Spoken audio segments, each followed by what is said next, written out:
your time. Don't be going all crazy on the offensive end like you did before. Victor Wembanyama shooting two shots. All right, there we go. Come on, Grandma, let's get moving.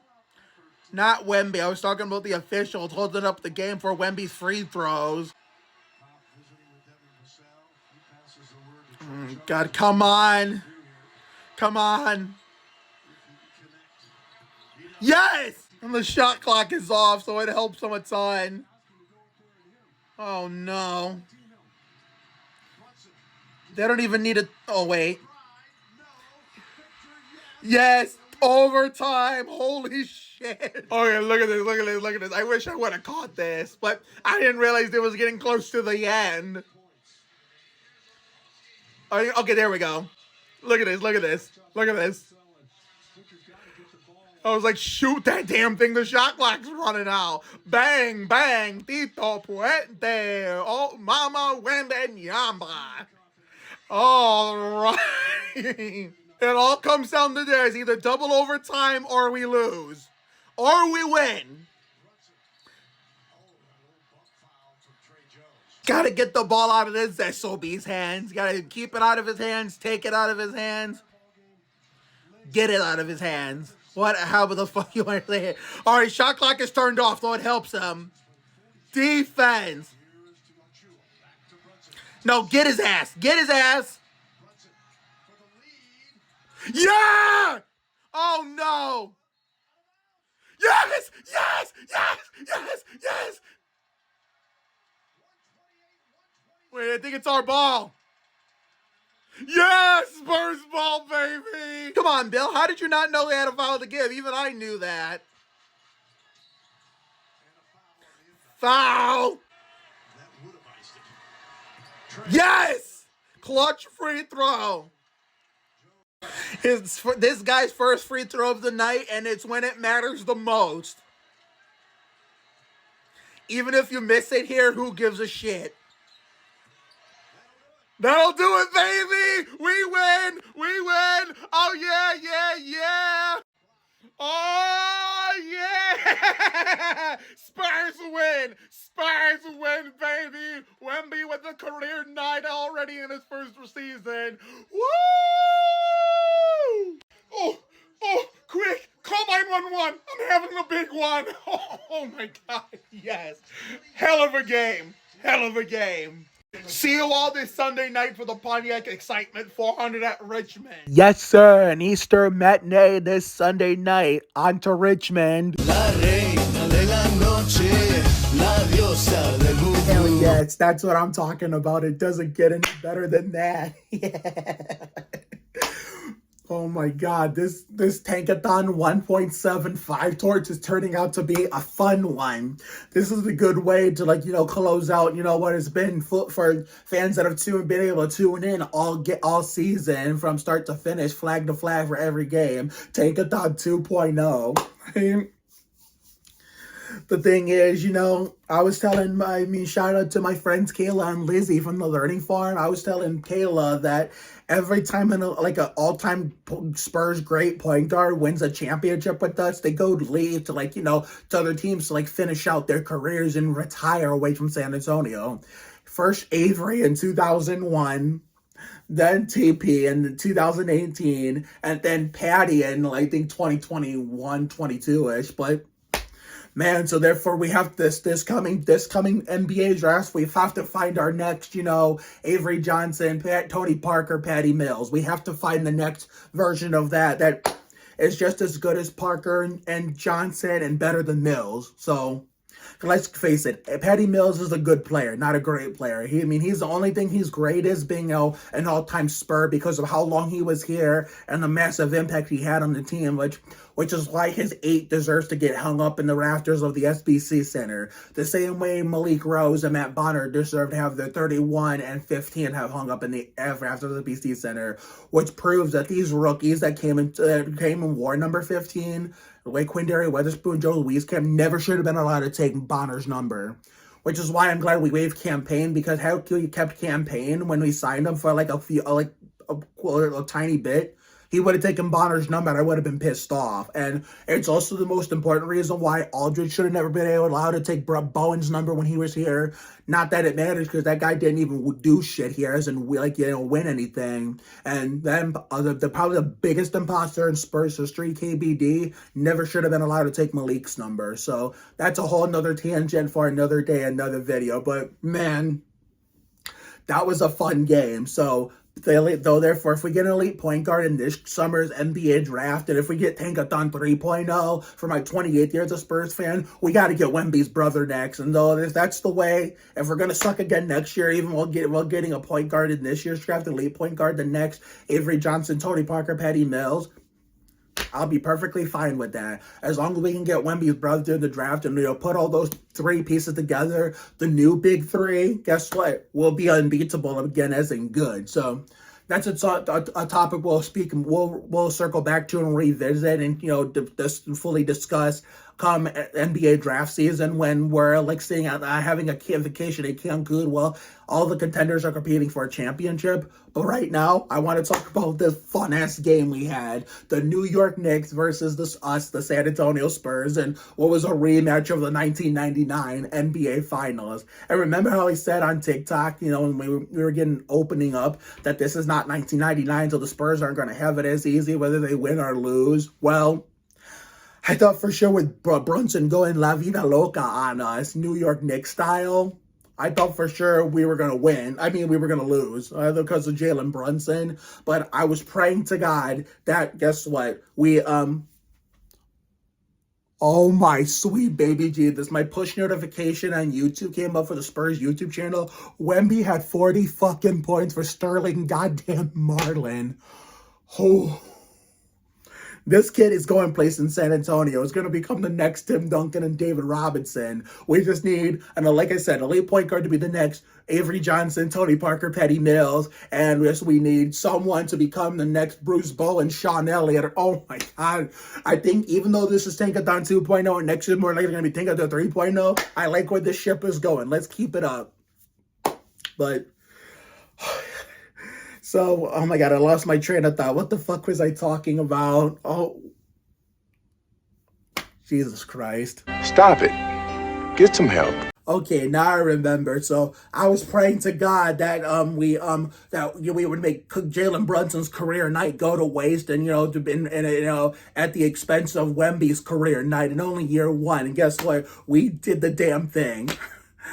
I mean, oh my God, Wemby was doing it all. I mean, to those who underestimated him, like my man Demario Hubbard, I'm glad he manned up and said, I can't really bash this kid tonight. He played a hell of a game. And so I gave him praise in his Facebook comments on that post. So good man, Demario, if you're seeing this. Wemby played a grown man game tonight. Jalen Brunson, had a career night, but too bad for Knicks fans and their point of view. That shit's going to go to waste because they fucking lost. So man, I had never had that much fun watching a Spurs game in quite a long time, since the days of Duncan, Parker, Ginobili. We've not had a full season since the first year Duncan wasn't there with 2016, 2017. But even the first year without Robinson, we were still competing and winning championships, because Robinson had stayed one more year. That was because Duncan was still in his prime. The reason why we were still contending and winning games and being in championship contention the first year Duncan was out in 2016, 17, because we had potential next big things, the fraud and the Bruce Bowen imposter that was carrying us, and we still had Ginobili and Parker giving out what they had left in the tank until Parker got hurt during the cheating McDouchebag. This is before the Rockets had their cheating McDouchebag incident on Colin McIntyre's Greg Booty Biffle Sweet 16 for that Colin McIntyre birthday miracle we all remember, where Lonnie Skywalker IV tore that shit up like Terry Labonte. But and then of course,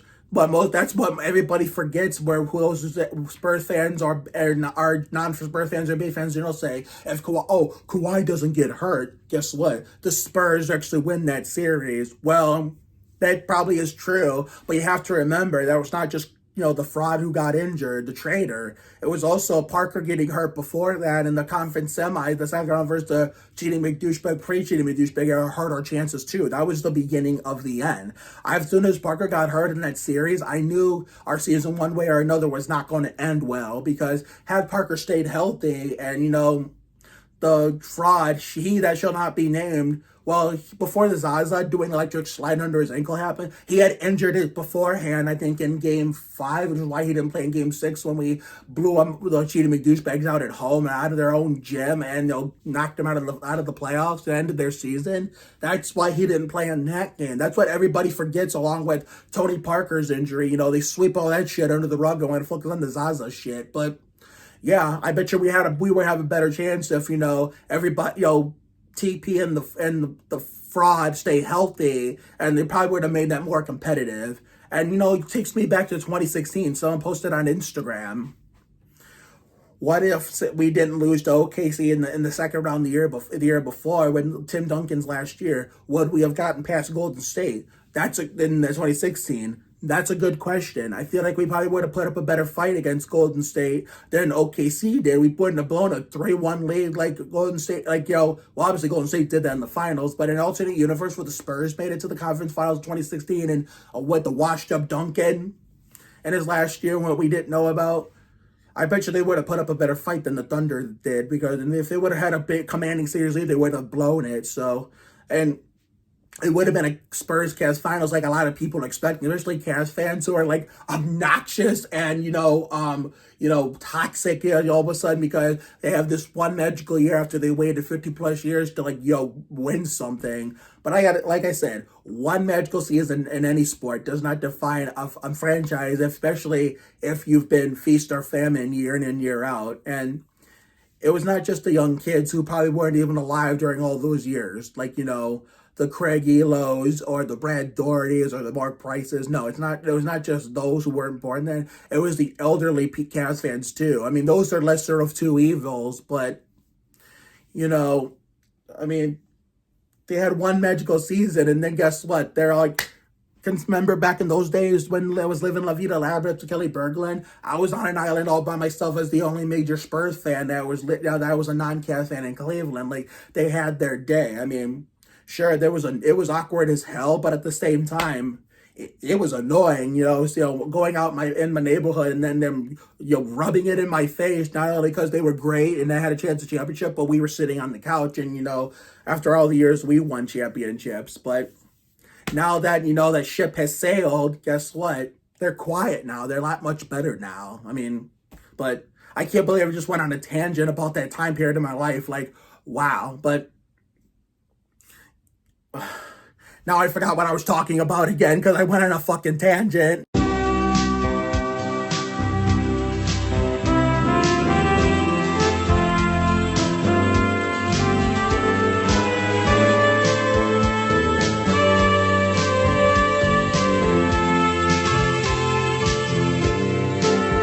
Oh, yeah, that's right. So, therefore, the 2016 Spurs made it to they probably would have got past Golden State barely. And then people said, everybody had the Spurs coming out of the West instead of the Warriors because we signed Aldridge. Okay, I remember what I was talking about now. So, therefore, if that had happened, someone in the comments thread said the Cavs would have got in even if the Spurs did put up a good fight.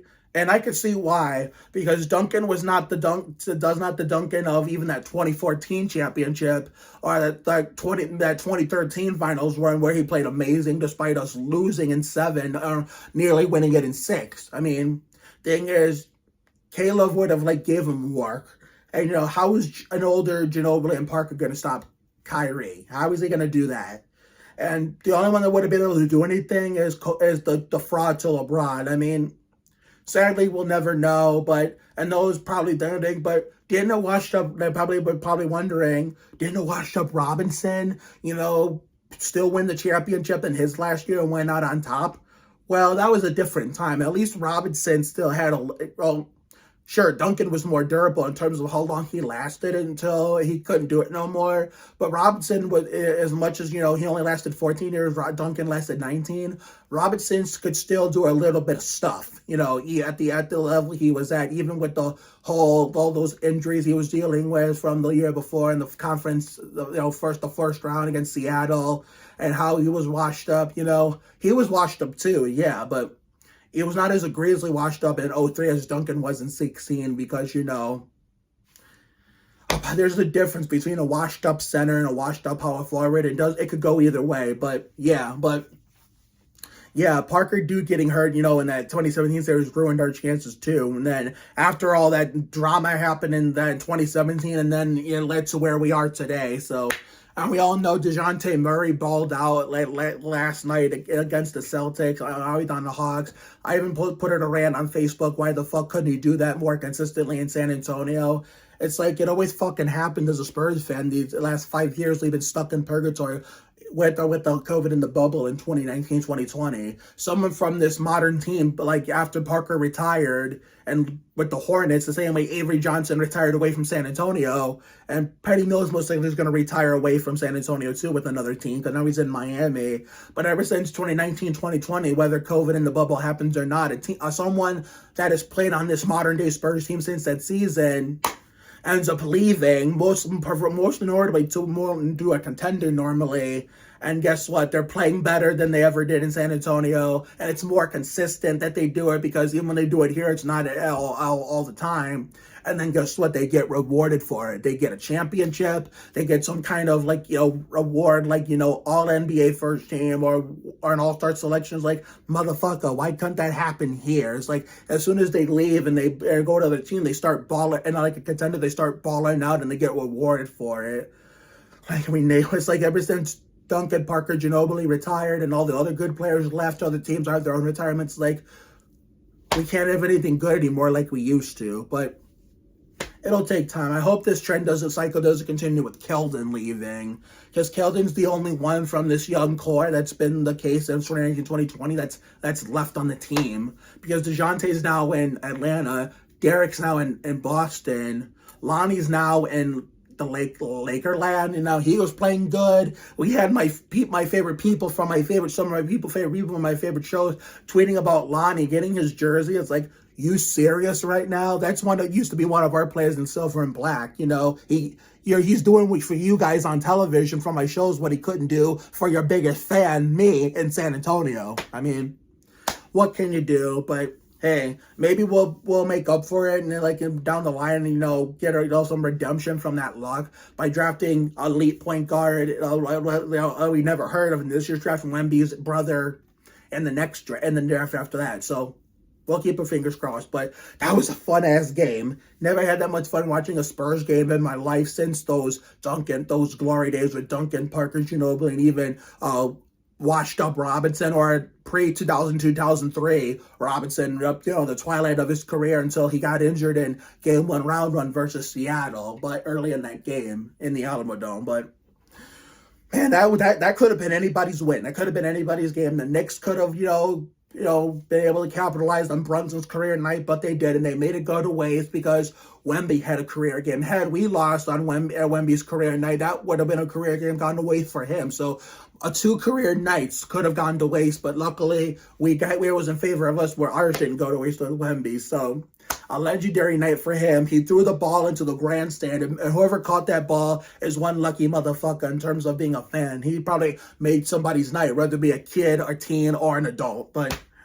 man, that was a fun game. I thought they were going to blow the lead in the second quarter, but they put their foot back on the gas and, stayed with a big comfortable margin. And then, I say Duncan Spurs, even when they blow leads, they always found a way to make up for it and still win, even if whether it's by just a slim margin or semi-comfortable margin, 99% of the time. And only very rarely where they blew a lead, they would lose the game as a result. Well, those modern Spurs lose the game more times than make up for it. These modern Spurs, I should say. But tonight they did what Duncan Spurs would have done. They ended up making up for it. See, why can't that happen more frequently? Why couldn't we do that shit on my sister's birthday against the Grizzlies when JJJ was using lessons learned from his father and spoiled my sister's birthday?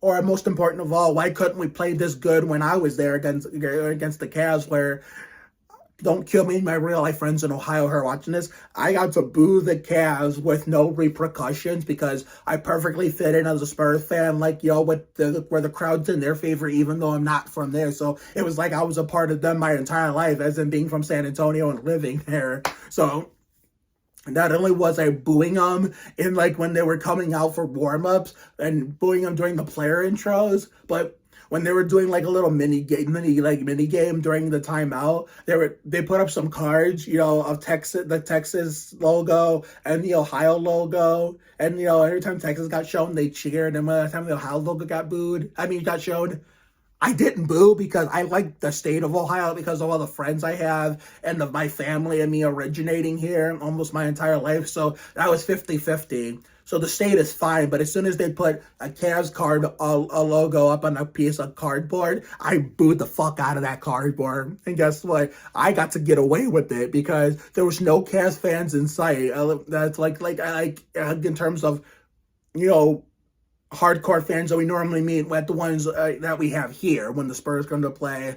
Like, my buddy Shaquille Williams, who I met at version 1, shout out to him. Like, we didn't have people like him around us, or we didn't meet people like him, and we didn't have, like, real-life friends from Ohio that were Cavs fans for the whole local hometown team there to, like, get pissed off at us or, do some crazy shit because, it was all Spurs, mostly all Spurs fans, and because it's the crowds in their favorites, the SBC Center. What do you expect? When you're booing the team that you're, the state you're from, in, like, another team's territory, if you're rooting for the team in the other territory, guess what?